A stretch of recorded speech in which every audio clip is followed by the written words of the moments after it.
Namaste, I'm Adi Shakti, and this is Behind the Asana. Today I'd like to talk to you a little bit about the anatomical process of breathing. So when we talk about yoga, a lot of times we're talking about a deep belly breath. And I'm sure in your yoga classes you've heard your yoga teacher emphasize the practice of the breath. And in a lot of these videos and different, and those of you that have studied with me, I talk a lot about the spiritual and energetic benefits of the breath, but I think it's also helpful to have an understanding of the Western anatomical perspective on the breath. So you have a muscle in your body called the diaphragm. And many of you that are singers or other sorts of things, maybe you've heard about this muscle. And it sits just below the lungs. And the diaphragm, when you breathe, what happens is you take a breath in and your lungs begin to expand. And your diaphragm actually looks almost like a parachute.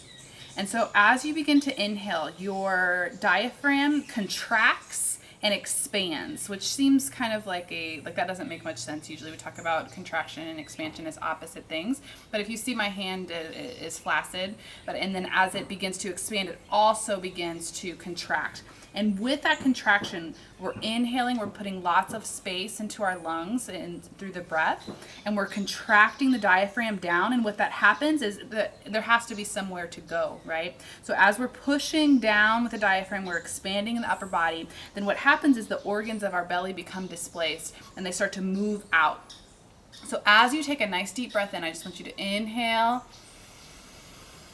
And as you inhale and you're creating lots of space in the upper body, the lower belly begins to come out. So as an inhale, and then as you exhale, the diaphragm just gently starts to relax and it retreats back and up to its original position. So you inhale and the belly goes out.